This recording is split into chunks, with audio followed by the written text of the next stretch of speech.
Good afternoon, everybody. Hope you are all well. And welcome back to Making Sense Conversations, which is a conversation on money and empowering people financially that we do every week on Friday. And if you're new to this conversation, Making Sense is a storybook on personal finance. It's filled with people's real journeys on money and, how they have gone through whatever journey it is, including mine. So if you don't have a copy of the book, please get it. And we'll be telling you at the end of this show where to actually get it. And for those who are joining us, welcome back again. And as we continue these conversations, remember what we are out to do. This is really about creating a community of financially empowered people. We are not here to bring you the kind of things you can read about on Google. And we're really here to do those thought-provoking conversations and where some sort of change comes, because there is a lot of information out there, but we want this to be a platform where every time you're with us, something actually changes. So please let us know where you're from, whether you're in Kenya, whether you're in Tanzania, Uganda, USA, wherever it is you're tuning in from, please let us know where you're actually tuning in from. So today is a very, very exciting conversation that I'm going to have with my guest, Mwende, who will be putting on her camera, I guess, shortly and joining us. Hi, Mwende. Hi, Waceke. Hi, everyone. Going with the intro. So, and today we are doing a conversation on mental wellness and money. And the reason I wanted to do this conversation is because, first of all, the environment which we are in, and in any whatever way individually coming out of, which has been very stressful for people financially. People have had to make all sorts of changes. Some it's job changes, some it's changes in their business. And even if there's no change, there's just been that additional pressure when you think about money. And there's also, at the same time, been so much conversation out there about mental wellness. And I think this is also a period where people have finally realized why it's important to be mentally healthy. Yeah. So I wanted to do this conversation because I think, and I'm here, I'm so glad to be part of this conversation because I'm just, I'm really here, I'm one day with my notebook because I'll be writing down a lot. Yeah. But one day, even I'll give you a minute to introduce yourself, but even as you kick off, as you introduce yourself, maybe explain to us, what is mental wellness? Thanks so much, Waceke. So I think I'm just as excited as you to be here, like super, super excited. First of all, I'm like, okay, this is huge. Thank you so much for thinking about me to be part of this conversation. This really is so exciting to me because I think, as you rightly said, mental wellness is one of those things that, especially at this time, we've become a lot more aware of and a lot more cognizant. I think at the beginning of the year, we really had this push, and I remember having this conversation with you that so many things were happening in the country in January, and there had been a lot of media attention going around about mental wellness, those kind of conversations. And then March, we kind of got caught up in the whole, global pandemic. Yeah. But now people are certainly a lot more aware about their mental and emotional wellness. So just to give a brief introduction about what I do. So I'm a mental and emotional wellness practitioner. So I don't like just sticking to the mental part of it. I think they're very connected. A lot of the times we're only able to identify that there is a mental wellness stress or stretch that we're experiencing based on how our emotions are outing themselves. So what I do primarily is kind of just participate in conversations like what I'm having here with you, kind of working with people at a life coach level to reframe and just rethink circumstances and situations that we're in, right? So life will always, I don't want to use the word come at us, but it always changes. It's the one thing that is constant is change. And how do we then manage those changes? How do we manage in different situations? When you're in a work setting and you're in a team of 20, 30, 40 people where everybody is different, how do you manage not to take things personally? How you still to achieve growth, how you're able to contribute your uniqueness to that situation in what sometimes can be very stressful settings. And then how do you also manage that with your own personal life? How do you balance that with your own, at which point do you leave work or leave, but at which point Sheka did you used to be like, okay, I'm writing between 1 and 6 today, and then in the evening take a break and not let you kind of the whole day, right? So how do we also find that work life? And when I say life balance, sometimes it's family, and also in that family setting, where do you find that space for yourself as an individual, right? Because we're not all things everywhere, and we need the space to grow, to breathe, and just to be. And so in today's conversation, I think, we kind of went over some things that are going to be quite exciting to talk about. And really, maybe now is also a very good time. I know you've been having these conversations for a while. Of course, the book was amazing to just read and hear these stories. But I think right now, more so than ever, we're seeing everybody having to have some very serious money conversations about what's going on in their lives. Everybody's having to make adjustments everywhere, all over the world. From, the billionaires who own the Microsofts of this world, everyone's checking their bottom line, how you to really the lowest of the person who's here doing their hustle, whether you're selling veg, whether everybody's having to make some kind of adjustments at this period in time. So I hope, my hope is in this conversation that we'll find that way to kind of help everybody come to terms with what they have to do, find a softer way to adjust to the change, puts another level of thinking about it where it's not so lost base and we can kind of see it as something new and challenging that's coming our way.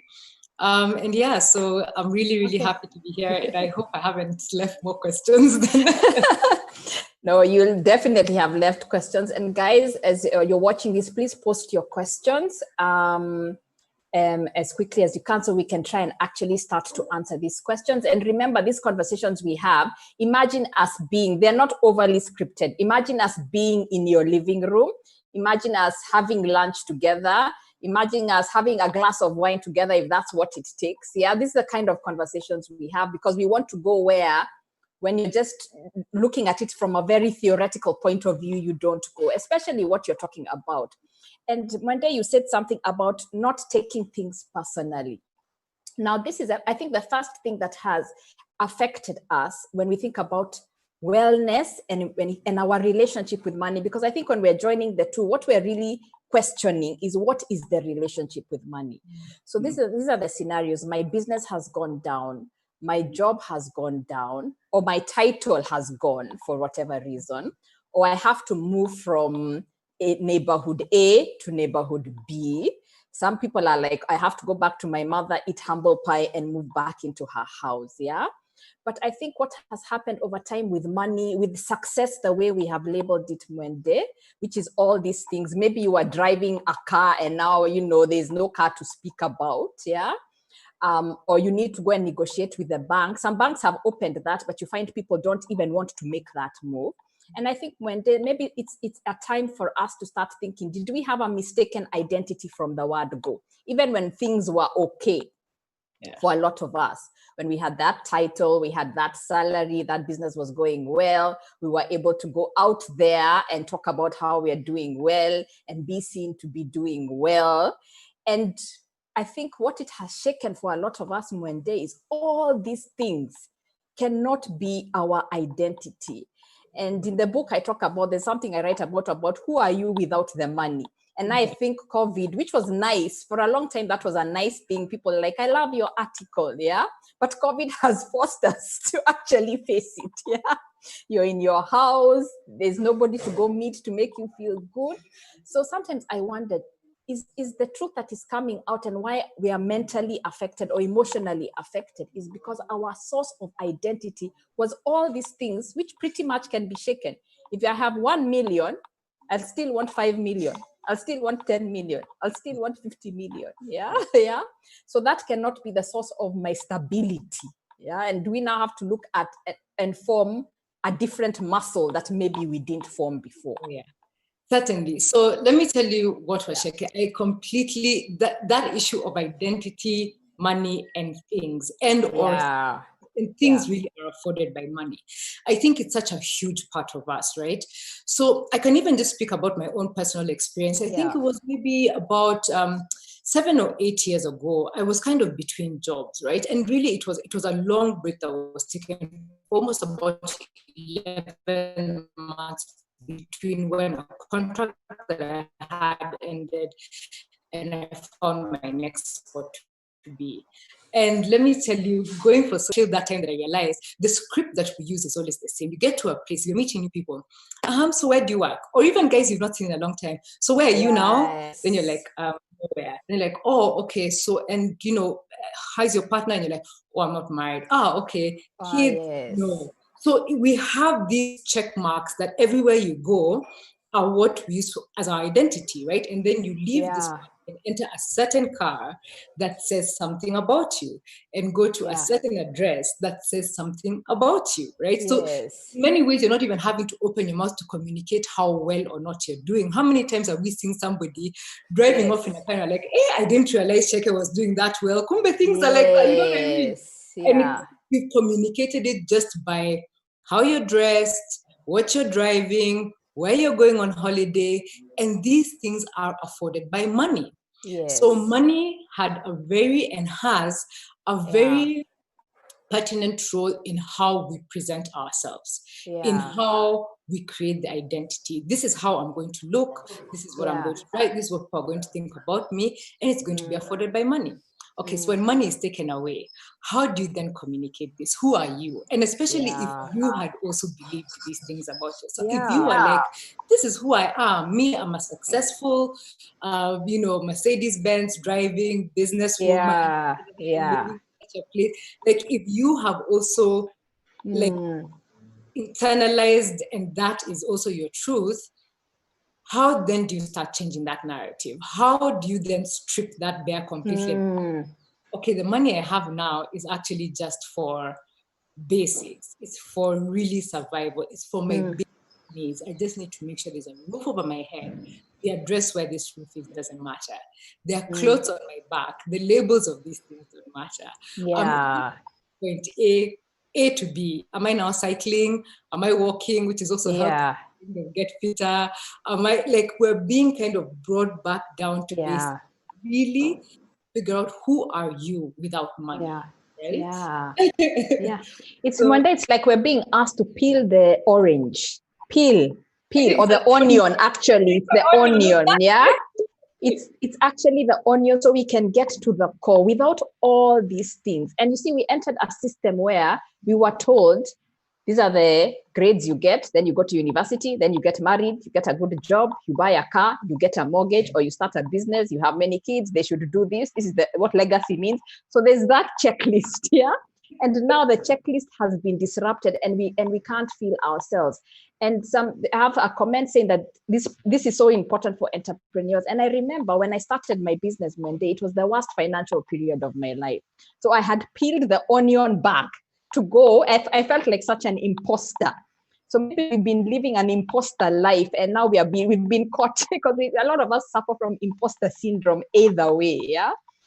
And so I started teaching people about money when I was in what you call the brokest financial period of my life. And that's when I realized whatever it is that you're there to do in this world has usually nothing to do with money. It's inside. It's a gift you have. It's a skill you have. So Mwende, is this the time as we start to think about our mental wellness and that relationship with money to start understanding I'm creative. That doesn't, whether you have $1 million or 2 bob in your account, that doesn't determine how creative you are. You don't get more creative with the amount of money you have. I'm a good listener. I'm a good person. Just going back to the basics, as you've said, what does it take to be a good person? Even raise good people. If you have children, raise good people, not children that go to certain brands or certain schools, because that's also what is driving us mad, because part of the identity was my child goes to this school. But so Waceke, I'm going to have to take a step back. I can't answer that question without first addressing the capacity that we have as individuals, and everybody is so different, to adapt to change. This is a huge adjustment, for absolutely everybody. There's a huge adjustment that is not going to happen with, oh, I listened to this wonderful talk by Waceke and Mwende, and I slept and I woke up and suddenly my identity. Absolutely, yes. No, there is such, and it is, of course, a bit of for me, what I know I have had to accept is the loss and grief that we're having to experience during this period. That change, thought I was, whichever it is, to what is loss, right? I think I really taught that loss and grief, especially the word grief, I'm grieving, the first thing that you'll be asked is, oh my goodness, who has passed away? Exactly.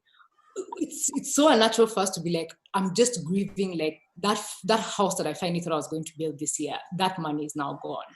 That wedding I thought I was going to have this year is now gone. Whether it was this holiday, imagine for like the last 5 years, you're like, you've been saving for, like this, you weren't going to be able to afford. That's done. This is the year you had seen expansion in your business. I'm now going from my 1 shop to 2 shops. Like 2020 is the year for that. So not only have you not gone from the 1 to 2, maybe even lost the 1 that you had. Absolutely. From an online setting where it's just like, how did it get to this, right? And I think without us allowing ourselves to feel that pain and to feel that loss and to really grieve these dreams like we would a real person, and just be like, my heart was set on this thing. My heart was set on my kids going to this school for this reason. My heart was set on me living in this space. My heart was set on me having this home. And I just have to experience this loss in all forms that it counts. So whether it's first denial and you sit at home for a month, like this, answering calls from the bank because you're like, I don't know how to explain, I can't loan. And then finally getting to that point where, okay, how am I creating a coping strategy? What is my who are the people that I need depending on what I need to change? So for example, if you're an entrepreneur, you have loans that you have taken from the bank that you've been using to supply the things that you sell, and that has now changed. That's the first question you need to have, right? You pick up talk to somebody in your branch, whether it's your relationship manager, a branch manager. Banks have come up with these things. But at that point, you need a stable strategy system. If it's about your children's education, you had chosen schools based on certain standards that you've chosen. Okay, now I have to move down from this level. How do I go about it? I need to start researching on new schools that maybe still share the values that I wanted for my kids. Am I able to find parents who are in this? Am I able to connect with people who are parents in these schools who can give me additional information that I need, so that we start now working and that mind frame to, okay, fine, let me now ease my way into the acceptance of this new thing. Okay. All right. And then over a few weeks and months, then you can be like, okay, fine, it is what it is. And that's easier to kind of break into. Then you went to sleep, you woke up, and then people expect you, because sometimes but then inside there's still a lot of turmoil and angst where these things haven't settled very well in terms of. So for me, it's about, first, let's grieve these losses. Let's grieve the loss of identity, the loss of our money, there's a lot of people that we have to grieve that as well. Like, I used to have extra cash that I now don't have. This scares me. I have to kind of just accept that. So that for me would be the first step. I would just go like, let's first just get to that place of going through the grief process before we can get to acceptance that, okay, fine. Okay. All right. New reality is. Yeah. Okay. And Mwende, how do I allow myself to grieve? And for a long time, I used to find I have days, Mwende, and COVID is also has brought back some of these days where you're like, honestly, I can't get out of bed in the morning. And there's a myth out there, especially if you came from having a certain position at work, or you're running a business, that you're supposed to be focused, fearless, committed, passionate, driven, visionary every single day of your life. That also became an identity itself. Then suddenly you're finding yourself in this place, because I also feel we don't know how to allow ourselves to grieve. So when there is grieving, and I guess grieving is also saying that's part of taking care of myself. If I cannot get through this, yeah, and be the champion of the universe if I cannot even take care of myself? Is it okay then? Because sometimes you're right, we beat ourselves down, and we have also this checklist, all these books we have read about 5 ways to be a top leader, and none of them say it's okay to have those days when you cannot get out of bed. So it's part of the grieving. Fine, we don't want you to do it for 10 years, but it's part of the grieving, saying those days that you cannot get out of bed, it's okay to say I can't. And when I once got out of my car, got out of bed, I dressed, I entered the car, then I was like, I can't. I went back up. If I remember right, I think I may have called you. I put on my pajamas and I entered bed. But you're condemning yourself. You're like, I have to do this because you've reached that point. You've faked it too much. But you're like, I have people relying on me. My teams at the office relying on me. I have clients. I have my children. But I was like, I am staying in bed. So can you talk to us about how can we allow ourselves to grieve?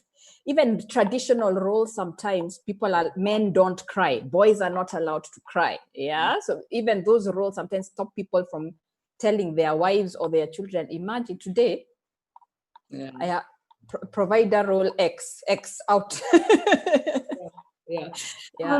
And that's such a good thing that's an interesting thing that you bring up, Sheke. So for me, as I was hearing you talking about that, like, how do we allow ourselves to go through this? You know, sometimes I think it's not even in our vocabulary, sometimes what stress, anxiety, and or depression looks like. We don't even know. We're not even come to a place of awareness of that.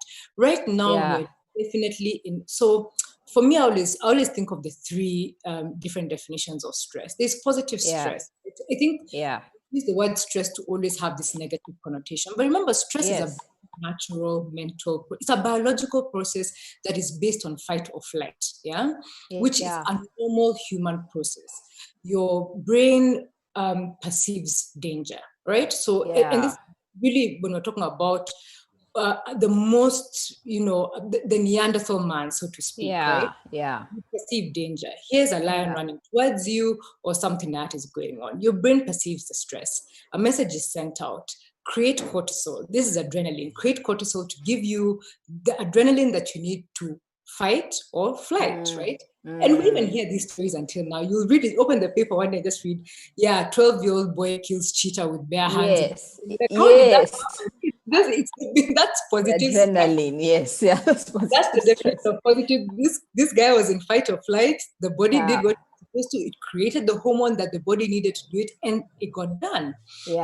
Now, what happens in cases of acute stress and what we're experiencing? So imagine our bodies are being flooded with exactly what I'm describing. A hormone that will make you strong enough to fight a cheetah, but it's at the desk. It's at your computer. So all of this is going nowhere but into your own system, right? So because we're not working it out, we're either not walking it off, we're not identifying it, you start having the more common symptoms of stress. A stomachache, a headache, you're kind of losing concentration, you're having problems keeping track of what you're doing. So your body is already giving you certain signs. It's already telling you something's going on, whether you're able to understand it, right? Or whether you've ever come to that point where you're able to make mind-body connection as to what's going on. You start feeling, as you were saying, you weren't able to identify what it was, but you just felt off. I'm in robot mode. I'm not really there. I'm doing so. There was something going on in your system, right? It's just that you didn't have the language to express it, right? And then for us now, when acute stress goes on and becomes prolonged stress, that's when it becomes very dangerous for us. That's when now we start getting into hypertension, high blood pressure, and we see people who are very young dying of sudden, illnesses, like somebody's heart stopped, they had, extreme high blood pressure, and they're not even 40. And right now, we're in a place where there is a lot of stress and anxiety. We're in an unknown. There's uncertainty.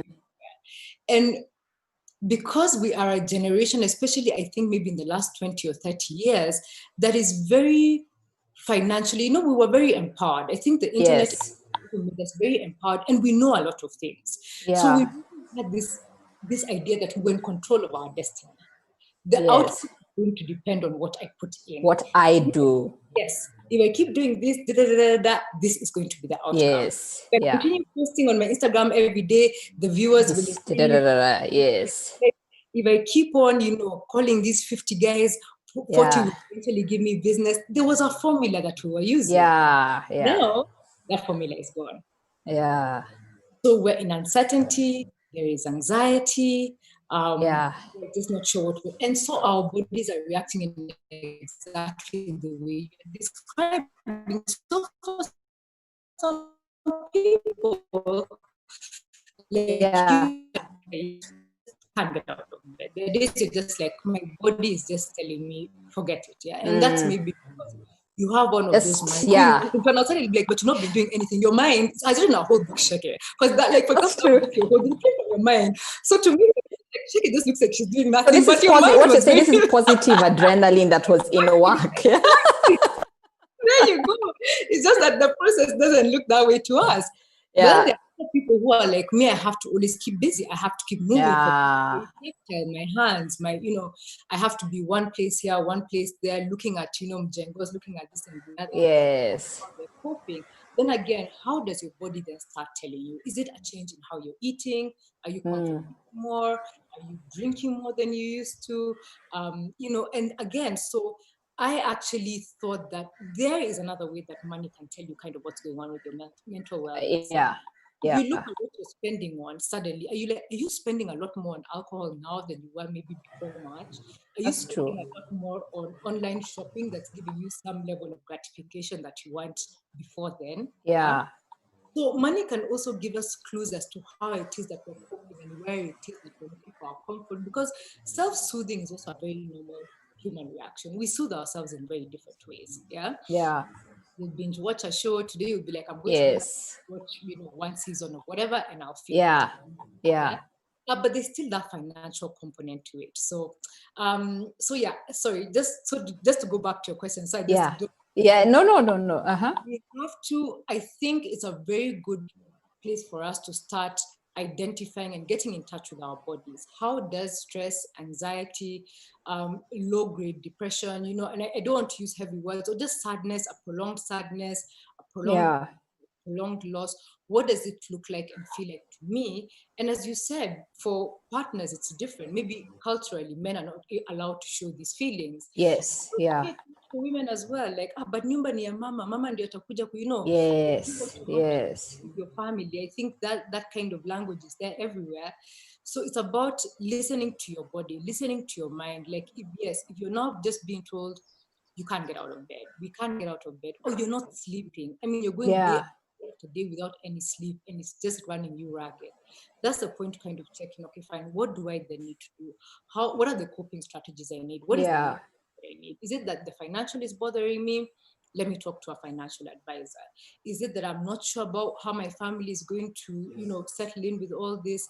Are there friends that I can speak to? Is there a family network that I trust that can support me? Are you maybe struggling right now with how your children are coping with everything? Children are also feeling a change in absolutely. What I can't say their financial expression because they relied on their parents, but yes, it affects them too. People are going to, I think, maybe water park every weekend or something, or you're going to garden feature and you're going for movies. Those things are no longer there. So over and above parents trying to deal with these things, then there's also your children that you're having to think about, right? That adds a whole other dynamic. Yeah. I think Mwende, what I really like is what you said about that we have to experience the grieving. We have to change our relationship with stress. Actually, it's the stress, that we always think of stress as a bad thing. And when we come to this, what is happening, I guess that stress has also showed up in a term we call failure. I failed. When you speak to a lot of people, yes, people understand COVID was something nobody could be in control about, but people will still feel, I lost my job because I failed.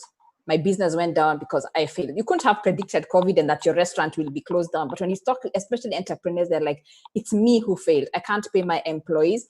So that sense of failure is the one that is actually driving people down. And the time, what you said about it's a time to look at even that money behavior, what was it masking? If I was spending money on alcohol and I'm spending more money on alcohol, what is that money behavior showing me? But as we do all this, as we grieve, we evaluate even with our money, the problem maybe is not money. The problem is what you are spending it on and why you are spending it on. We are forced to come to terms with, I thought this was my life. We're talking about that checklist, yeah? This was the blueprint, yeah? And, we've been saying COVID in some form of way for everybody is going to be a reset of something, yeah? In some form or way, yeah? This was the blueprint. The blueprint, even simple things, the blueprint was my kids get up, they're ready by 7 and they're off to school. That is already a blueprint. Now you wake up and, oh, you introverts, things must be so good that you're not at home. But I was like, we liked being at home alone. It was not with everybody. Yeah. It was not, the blueprint was not all of us at home. The blueprint was me alone at home. Yeah. But I think it's for me, I'm finding even for myself, it's like a redesigning of your life where you start to question even the things I was doing. Yes, I'm going to grieve them, as you have rightfully said. But even as I grieve them, you start to question. I know so many people who've realized their kids are actually doing better in homeschool. So as much as they're grieving the blueprint of I can't afford this school, they're also starting to realize that they're doing. I started to realize that money I was spending in fuel, by the way, is a holiday at the coast for a couple of days. So the blueprint is now that vehicle, is it needed? So is this the time, even as we do all this as part of our now coming out of bed, being able to come out of bed, is, and in process, not, as you said, it's not overnight, to start really questioning even these things that I'm upset about. So many people have said, I've lost jobs, but hiya, after 3 months of being here, actually, I'm honest with myself, I didn't like that job.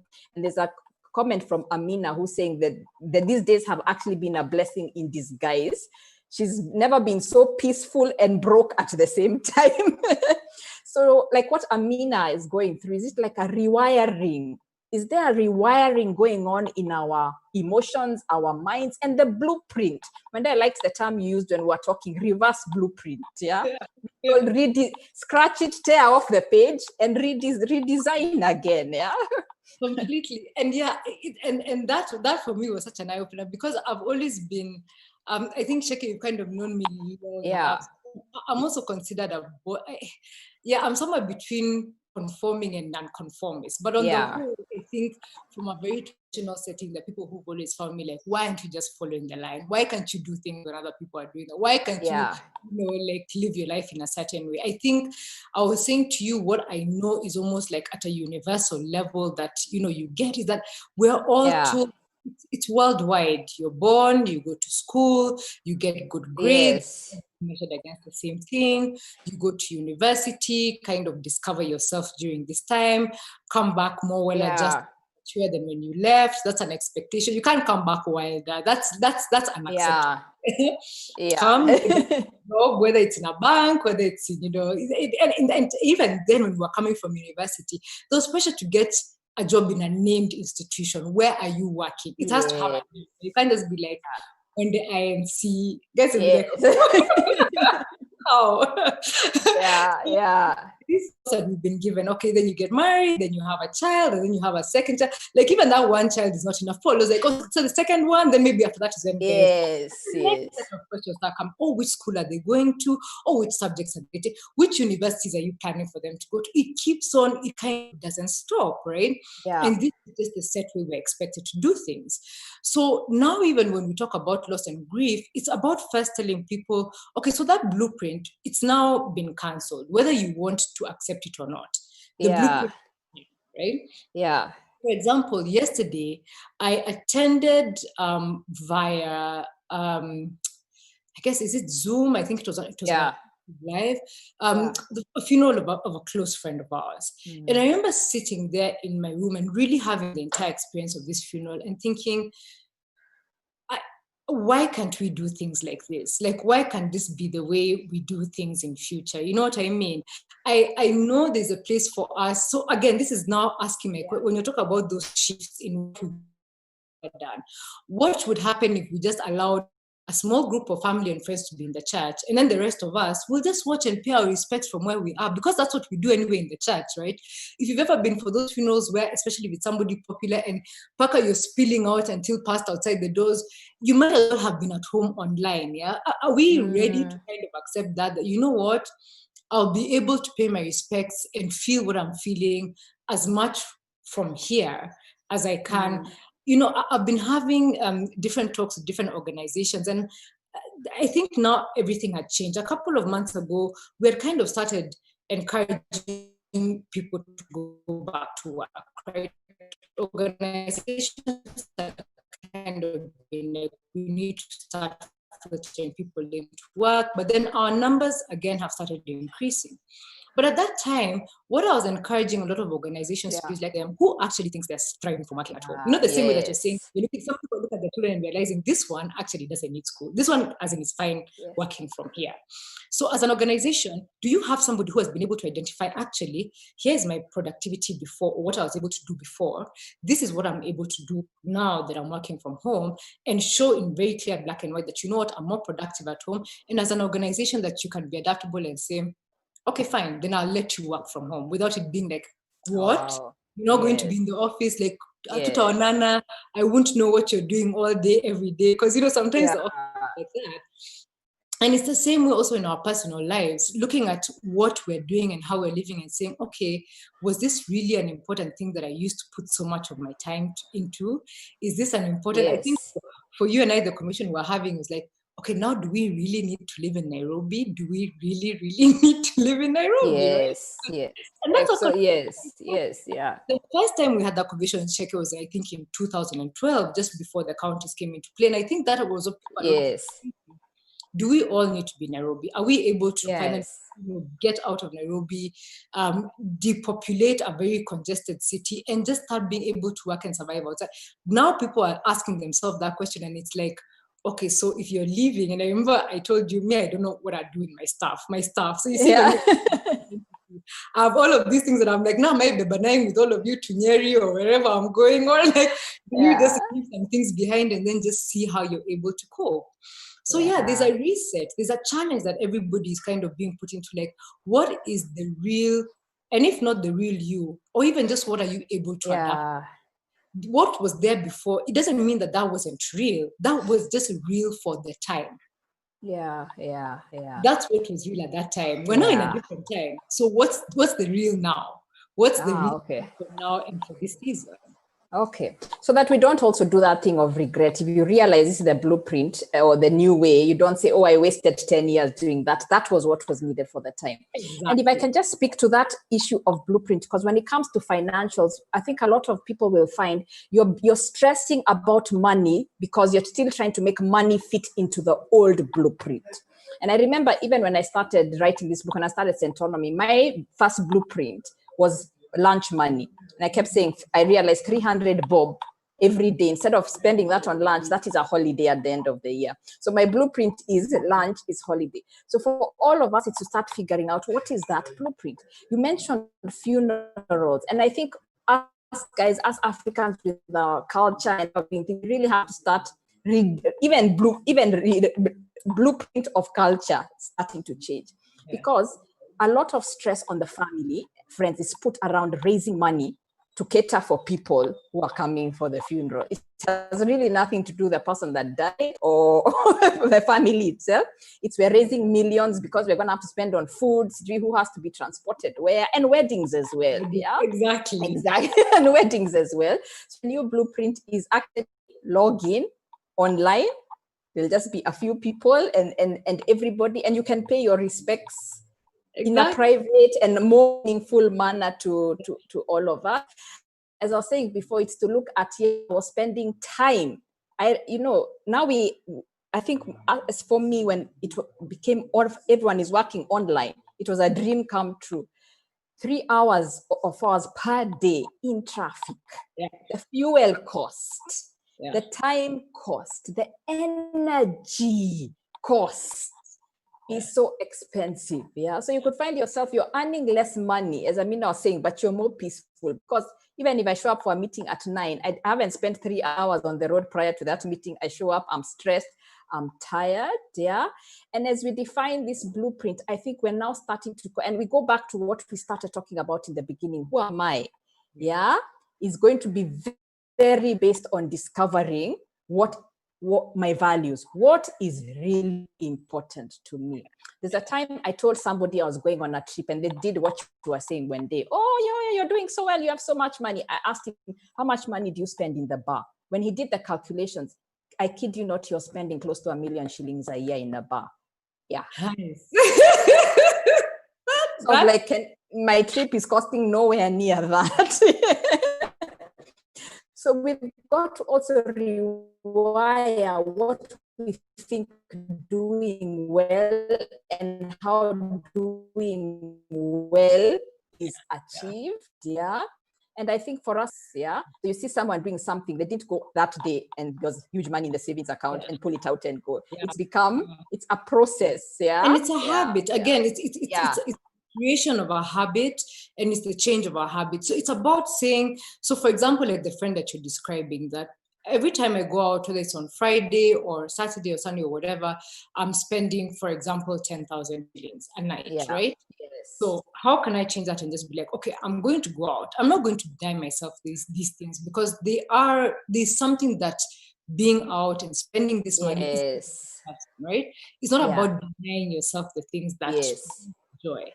But how do you manage that? Can you now reduce it first by 8,000, have a 2,000 extra, and let that start going into the savings, right? Yeah. How do we then start gradually working that so that different things can be done? And I think, as I said, I think we were laughing about it because for me, we're talking about the shoe cupboard. So for women, they have cupboards filled with these things.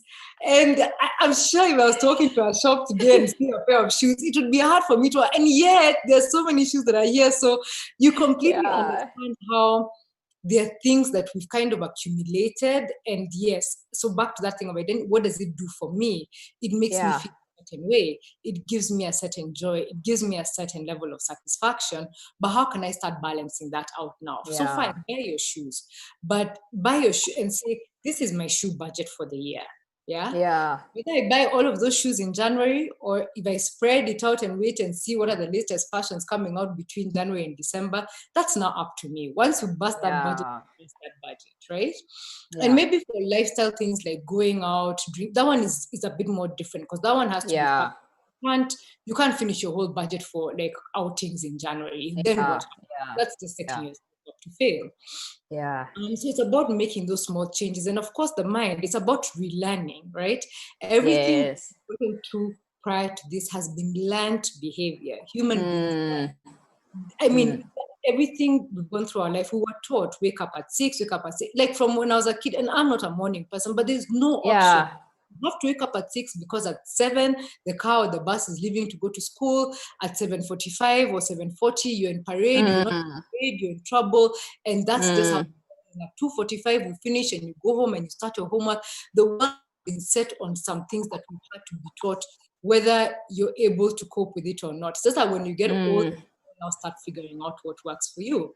So now is also that time. It's like, okay, fine. How do I balance the things that bring me joy, that make me happy, my shoes, but also responsible and managing my money and managing my finances and managing my life. That yes, I'll be able to put this money away and I'll have spent 11 months every Friday and Saturday, being out with my friends. But then in December, I can take a nice break. I can still have enough 2 weeks and have that life balance, so to speak. Yeah.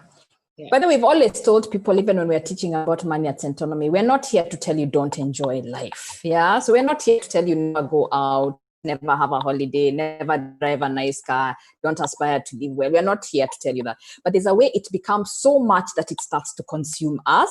And then we live the kind of life into complete opposite to what we actually wanted. Yeah. So it's great to have a nice car. But if I become a slave to what other people will think, then I want the next version of that car. And then, these car manufacturers are not stopping to make a car because you got the latest. Then you want the next one. Now you have become the slave of the car rather than the person who's supposed to experience and enjoy the car. And when you're doing things from a place of where it's value driven, it's you who wants them, not because you're trying to please other people, then you're bound to do them even financially in a way that doesn't stress you. You're not going to go and take a careless debt to buy a big car to please other people. You're probably going to allow process to take its place, buy it at the right time when your finances can support it the right way. Then you can drive your car without the stress. Then you don't have to run away from the bank, because this time we've had people even running away from the bank. They are panicking because they believe I can't handle it.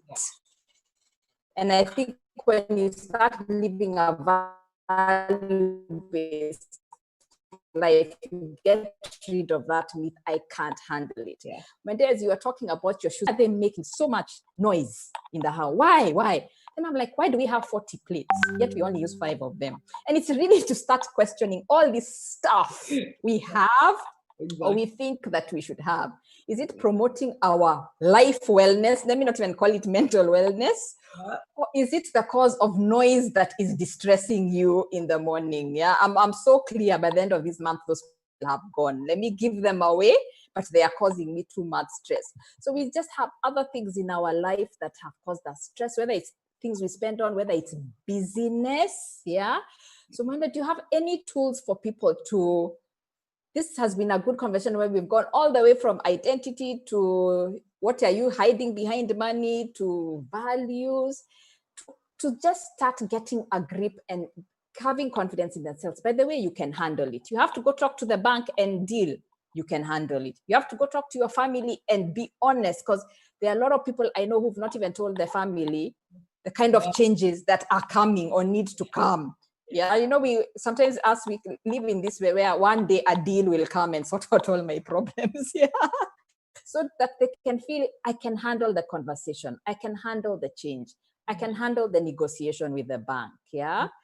I can handle changing my car if it comes to that. I can handle changing my house if it's other. Just that feeling of, I can handle it. Yeah. You know what? I think for me, what I will say to everybody is the first thing that I think I've been repeating kind of nonstop throughout this whole season is you're not alone. Yeah. I mean, honestly, right now we are all going through these kind of changes. There isn't anyone who's having to go through a very, very drastic change in this season. When it comes to finances, when it comes to their life, when it comes to their lifestyle, when it comes to their relationships, it's really, really something that we're experiencing all the way through. I think I will take a point to mention, Waceke, even as you are talking. So even us now, we are wondering because you are about to pass. Sorry, Mike, please put off your mic. Mike. Yeah. Okay. Okay. Sorry, Mwende. Yeah. No. So I will make a point, of course, of mentioning it, especially when you're talking about identity and money and lifestyle, that in a number of groups, and of course, I don't want to make this conversation too heavy, but I think I'll be remiss if I don't mention kind of the connection that we've seen with people taking their lives in unmanageable lifestyle. Right? So that one, I think, is a very clear connection. We've seen a lot of people who, are depressed and are struggling because exactly the things that you're describing. I've been living this lifestyle that there's an image I've created, and it's an image that I've created on finances that are either borrowed, they're either, we've come at them through systems that are not sustainable. And when that kind of, and lives that, I'm that live guy or that live girl, buying people things and and when that now the sand comes out from under your feet, people haven't been able to manage. So for me, as we kind of think of how we're going to go forward, I think for me the main things that I would encourage everybody, because you're not alone in this, we're going through all of this like globally, not even as a Kenyan community, it's all over the world. You just have to pick your support systems, and you have to pick them so carefully because everything that we're discussing is very sensitive. So yes, you're able to go to the bank, but me, I'm also one of those people who I can be so sensitive to a look. If I walk, I won't even pick up. I can pick up the phone, and just depending on how your voice sounds to me, if you sound warm enough, if you sound like I can approach you, then I use that instinct in me to be like, okay, hi, I'm having this issue. I want to talk to you. Just make sure you're feeling comfortable and safe doing it. Or walk into the bank, see who is there. Are you talking to somebody able to be present for you. Because, I mean, everybody's struggling. Even the person in the bank, they've probably come from home where they've had their own issue where maybe they had to wash people's faces and homeschool them quickly before they came, like set people. Yes. So we're not immune to these things, but also do it in a way where you're going to do it with somebody who will make you feel safe. And then it's the same with the friend and family support system. So great. I mean, I have siblings. Can I talk to all of them? No. But maybe there's one particular sibling who I can talk to and say, these are the things that are happening to me. This is the kind of support I need. If your family is not that type of family, what is your friend network like? Who are your friends that you can go to and say, I kind of need this support, or I need your advice. I'm going to have to make these changes and I don't know where to start. Are you able to help me? In most cases, even if the person, you'll be surprised that you're then able to get some clarity. The minute fear is kind of dismantled because you've opened up about it changes it, right? And if you're not very comfortable speaking to people, I do a lot of journaling, because sometimes I'm like, I'm the type of people who, I'll just sound like a complainer because I'm a worrier. Just a piece of paper and start writing down. These are the things that are worrying me. If you're not a writer, now we have all kinds of things. Keep an pick up your phone, start a recording. Just be like, okay, run through your mind. These are the things top to bottom that are worrying me. Which ones can I deal with? Which ones do I need help with? Which ones am I able to come up with a plan with? And the more you repeat it and look at them, either read or listened, you'll find that a plan, your brain is able to process these things, right? But one thing that I will say, we're not going to be able to take care of our day-to-day stress, anxiety, the positive one, the acute one, if we're in a state of complete crisis. So some of these changes have to be made. You're not going to be able to come up with a plan if you're already 3 months late on your rent and your landlord is banging on your door. At this point, crisis. So a change just needs to happen now. You just need to pick up and be like, okay, fine, I can't afford to live here anymore, or I can't afford to keep this car anymore. Okay. At that point, you're in crisis, and you just have to now start shifting these things. And then from there, you can now start managing these things. For me, it's really about support systems. And if that's not available, please, I know there are a lot of organizations right now that are giving free and pro bono counseling services during this time. If you need an external person to talk to who will help you also manage that stress so that you're able to then decompress and come up with a plan, please reach out to them. I think I'll share the information with your team. Okay. You can kind of post it on your page. And anybody who wants to reach out, Okay, that would be really good. In fact, Mwende, you've just given me another use for something we call an emergency fund that we teach a lot about, because we've always told people have 3 to 6 months emergency money in case something happens, a loss of income. But you've just put it in another way. It's also so that while you're going through, you can wait out the panic period. Because also when it comes to money, the worst financial decisions are made in a panic. Or in desperation. That is the time to your mind does not think. It can't think beyond what is in front of you, because it's in survival mode. How do I survive? So that is the worst. So that's why we keep saying, and today I think COVID has taught people have a buffer. We are not saying it will wait out the entire emergency. There's no emergency fund that could have predicted COVID. COVID is looking like a 1 or 2 year emergency fund, which nobody has, But it gives you time and space to think. Because I also remember the newspaper was telling me immediately after President Uhuru announced the lockdown, schools closed, they're like, by Tuesday, write an article and tell people personal finance. I was like, hey, even me, I don't know. I'm trying to figure to actually figure it out. But go ahead. So I'll just interrupt you quickly. So even as you're saying that, then I finally have a question as well. So, okay, great. I like what you're saying about an emergency fund, right? And just listening to you, I'm just like, but how do I create an emergency fund? We're already in the emergency, Sheke, because we're 6 months into the emergency. So how do we really start creating some of Typically, it should have been created before the emergency. So, and realize this is not the last emergency. And no matter what you're going through, when anyone's going through, your life will come back somehow. Maybe different, but will come back. But even as it starts, it's literally just saying, in a very practical level, let me save some money, depending on how your income comes in. Every time I get money, let me put aside some, because COVID is not the last emergency we will face as a world or individually. so that when it happens, I buy myself some time to what you're talking about, to grieve, feel bad, mourn the loss, look for another source of income. So it buys you the time.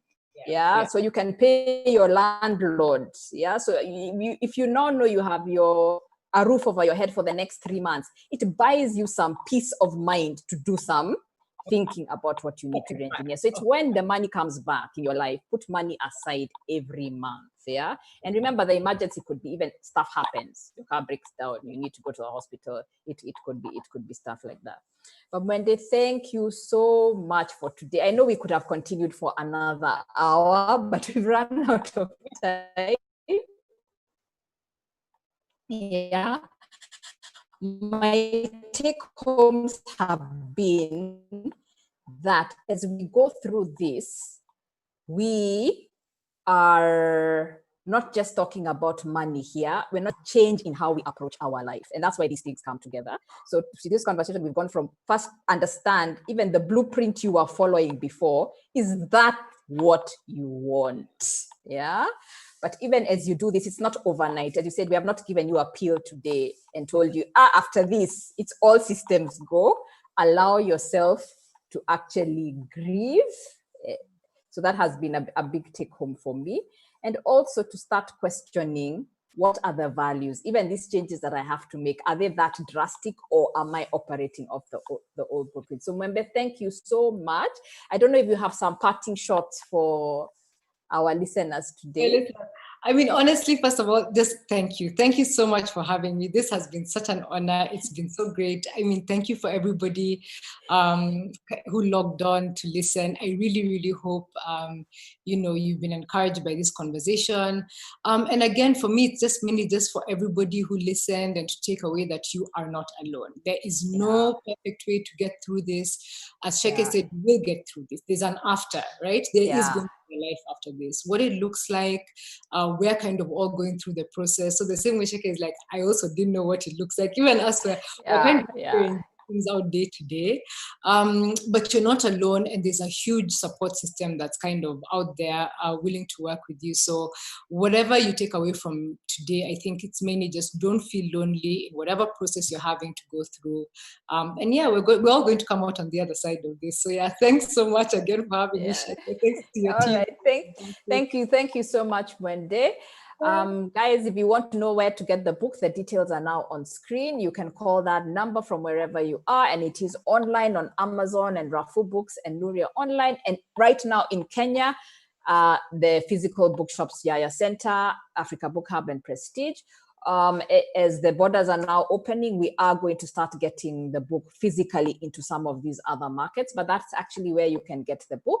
And we are having a talk. Interesting, we are having an emotional intelligence talk that that just fits in right with this topic on 25th and 26th August. So those are the details are also there. Just email wendy@centonomy.com if you want more details on the talk and how to actually attend it.